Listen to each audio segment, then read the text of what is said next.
हरे राम राम राम हरे हरे। हरे कृष्णा, राधे राधे। आज आ गए हैं फिर से हम गीता की एक नए श्लोक मतलब प्रथम श्लोक के प्रथम स्कंद के 13वें श्लोक में। कल हम बात कर चुके थे 11वें और 12वें श्लोक की, जिसपे हमने बात की थी भीष्म पितामह ने शंख बजाया था। देखिए, शंख बजाने का क्रम स्टार्ट हो गया है। मैंने आपको बताया था कि हमारे जीवन में भी शंख बजाने से ही हमारी तरफ से जीवन युद्ध प्रारंभ होता है। उस बारे में हम बात कर चुके थे और कल मैंने कई ढेर सारी बातें भी बताई थी कि पहले भीष्म पितामह का नाम क्या था? देवव्रत था। उन्होंने प्रतिज्ञा ली थी, भीष्म प्रतिज्ञा, इसके कारण उनका नाम भीष्म पड़ गया था, क्योंकि ऐसी प्रतिज्ञा ली थी उन्होंने, ना अभी तक किसी ने वो प्रतिज्ञा ली थी, ना आगे चलकर इतनी कठिन प्रतिज्ञा कोई ले सकता है। शांतनु ने भी कहा था कि पुत्र, ना तुम्हारे जैसा आज तक कभी पुत्र हुआ है, ना आगे कभी होगा, इसलिए उन्होंने इच्छा मृत्यु का वरदान भीष्म पितामह को दिया था। यहाँ तक हम बात कर चुके थे। आइए बात करते हैं 13वें श्लोक की। तथा शंखश्च भैर्यश्च पड़वानक गोमुखः सहसेवाभ्यहनयन्त सा शब्दस्तुमुलोऽभवत्। उसके बाद शंख और भेरी तथा ढोल, मृदंग और नरसिंगे बाजे एक साथ ही बज उठे। उनका वह शब्द बड़ा भयंकर था। किसकी तरफ से? दुर्योधन लोगों की तरफ से एक साथ बज उठे। तथा सैवेतैर्हरेर्युक्ते महति स्यन्दने स्थितौ माधवः पाण्डवश्चैव दिव्यो शंखौ प्रदधमतुः। सब उसके बाद सफेद घोड़ों से युक्त भगवान रथ पर बैठे हुए लक्ष्मीपति भगवान श्री कृष्ण और पांडु पुत्र अर्जुन ने भी दिव्य शंखों को बड़े जोर से बजाया। यहाँ पर हमें मेन बात मिलती है कि अर्जुन और श्री कृष्ण जिस रथ पर बैठे थे, उनका रथ कैसा था? रथ के घोड़े थे सफेद कलर के, 4 घोड़े थे सफेद कलर के, और भगवान श्री कृष्ण और पांडु पुत्र अर्जुन बैठे थे।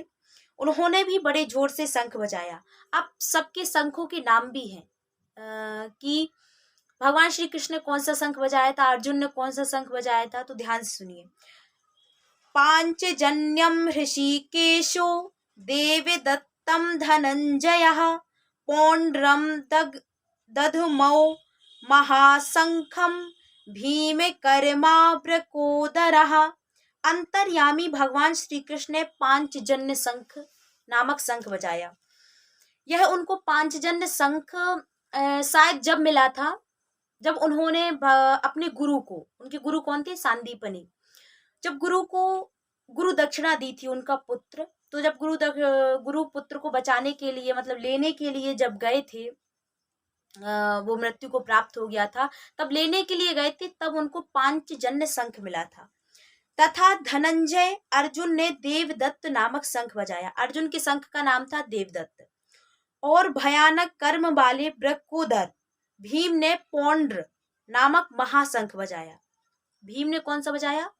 पौंड्र नामक शंख। अनंत विजयम राजा कुंती पुत्रो युधिष्ठिरः नकुलः सहसेवश्च सुघोष मणिपुष्पको। कुंती पुत्र राजा युधिष्ठिर ने अनंत विजय नामक शंख बजाया। युधिष्ठिर के शंख का नाम था अनंत विजय। तथा नकुल और सहदेव ने सुघोष और मणिपुष्पक नामक शंख बजाया। नकुल के शंख का क्या नाम था? सुघोष, और सहदेव के शंख का नाम था मणिपुष्पक। काश्यश्च परमेशवासः शिखंडी च महारथा धृष्टद्युम्नो विराटश्च सात्विकिश्च पराजितः द्रुपदो द्रौपदेयश्च सर्वशः पृथिवीपते सौभद्रश्च बाहुः शंखान पृथक पृथक। हे राजन श्रेष्ठ, धनुष वाले काशी राज और महारथी शिखंडी तथा धृष्टद्युम्न एवं राजा विराट और अजेय सात्विकी, राजा द्रुपद और द्रौपदी के 5 पुत्र तथा लंबी लंबी भुजाओं वाले सुभद्रा पुत्र अभिमन्यु, इन सभी ने सब ओर से अलग अलग अपने अपने शंख बजाए। देखिए, सभी ने अपने अपने शंख बजाए। पांडवों की सेना की तरफ से नाम बताए गए हैं। काशीराज की हम बात कर चुके थे। महारथी शिखंडी, शिखंडी यह अम्बा, जो अम्बा अंबिका अंबालिका काशी राज्य में 3 कन्या थी, जिनको भीष्म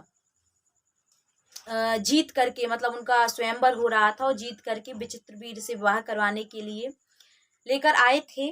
उनमें से अम्बा थी जो दूसरे से प्रेम करती थी। इसलिए जब उन्होंने कहा कि मैं दूसरे से प्रेम करती हूँ, तब भीष्म ने कहा कि आप जा सकती हैं। तब वो अपने प्रेमी के पास गई तो उन्होंने भी क्या है, मना कर दिया था। इससे क्रोधित होकर कि मेरा पूरा जीवन नष्ट हो गया, ना मैं वहां की रही ना यहाँ की रही, और उन्होंने कहा कि अब मैं आपसे विवाह करना चाहती हूँ। लेकिन भीष्म ने क्या है, 20 प्रतिज्ञा ले ली थी, तो पितामह उनसे विवाह कर नहीं सकते थे। तो उन्होंने कहा कि मैं ब्रह्मचारी हूँ, मैं आपसे विवाह नहीं कर सकता। तब उसने श्राप दिया था कि मुझे जन्म पर जन्म क्यों ना लेना पड़े, लेकिन तुम्हारी मृत्यु का कारण मैं ही बनूंगी। इसलिए उन्होंने कई जन्म लिए। उसके बाद उनका एक जन्म था शिखंडी, जो धृष्टद्युम्न के भाई के रूप में उन्होंने जन्म लिया था राजा द्रुपद के यहाँ पर। राजा विराट यह मत्स्य देश के थे। जब पांडवों को अज्ञातवास हुआ था तो इन्हीं के यहाँ पर रुके थे। इनकी पुत्री थी उत्तरा, और पुत्र था उत्तर, जो पहले दिन ही शायद युद्ध में मारा गया था, वीरगति को प्राप्त हुआ था। और उत्तरा थी, उनका विवाह हुआ था अभिमन्यु से। और अजय सात्यकी तो बता दिया था। राजा द्रौपद और द्रौपदी के 5 पुत्रों के नाम, द्रौपदी के 5 पुत्र भी बता चुकी हूँ मैं। लंबी लंबी भुजाओं वाले सुभद्रा पुत्र अभिमन्यु, इन सब ने सबकी ओर से अलग अलग शंख बजाए। सब ओर से अलग अलग अपने अपने क्या है, शंख बजाए। सा घोषो धार्तराष्ट्राम हृदयानि व्यदारयत नभश्च पृथ्वीं चैव तुमिलो व्यनुनादयन्। और पांडव सेना की शंखों के उस भयंकर शब्द ने आकाश और पृथ्वी को भी गुंजाते हुए अन्याय पूर्वक राज्य हड़पने वाले दुर्योधन आदि के हृदय विदीर्ण कर दिए। जब पांडवों की ओर से शंख बजा इनकी सेना की तरफ से, तो उनके क्या है, हृदय विदीर्ण होने लगे, मतलब कांप उठे वह जब इतनी जोर से शंखों की आवाज सुनी। अथ व्यवस्थितान् दृष्ट्वा धार्तराष्ट्रान् कपिध्वजः प्रवत्ते शस्त्र संपाते धनुरुद्यम्य पांडवः ऋषिकेशं तदा वाक्य मिदमाह महीपते। हे महीपते धृतराष्ट्र, अब शस्त्र चलने की तैयारी हो ही रही थी कि उस समय अन्याय पूर्वक राज्य को धारण करने वाले राजाओं और उनके साथियों को व्यवस्थित रूप से सामने खड़े हुए देखकर कपिध्वज पांडु पुत्र अर्जुन ने अपना गांडीव धनुष उठा लिया और अंतर्यामी भगवान श्री कृष्ण से यह वचन बोले। अब कहाँ से, जो गीता जो स्टार्ट होती है अर्जुन को समझाने से, वो प्रारंभ होने वाली है। जी कौन बोल रहा है कि हे महापति धृतराष्ट्र, संजय कह रहा है धृतराष्ट्र से कि अब शस्त्र चलने की तैयारी हो रही है। मैंने शस्त्र के बारे में आपको बताया था। शस्त्र क्या कहलाते हैं, जो हाथ से चलाए जाते हैं, और अस्त्र जो छोड़कर चलाए जाते हैं, और अस्त्र वापस भी आ जाते हैं, जैसे अग्नियास्त्र, अग्नि उत्पन्न करने के लिए वरुणास्त्र। तो शस्त्र छोड़ करके चलाए जाते हैं, यदि उनको लौटाया जाए तो ब्रह्मास्त्र, उसको लौटाया भी जा सकता है।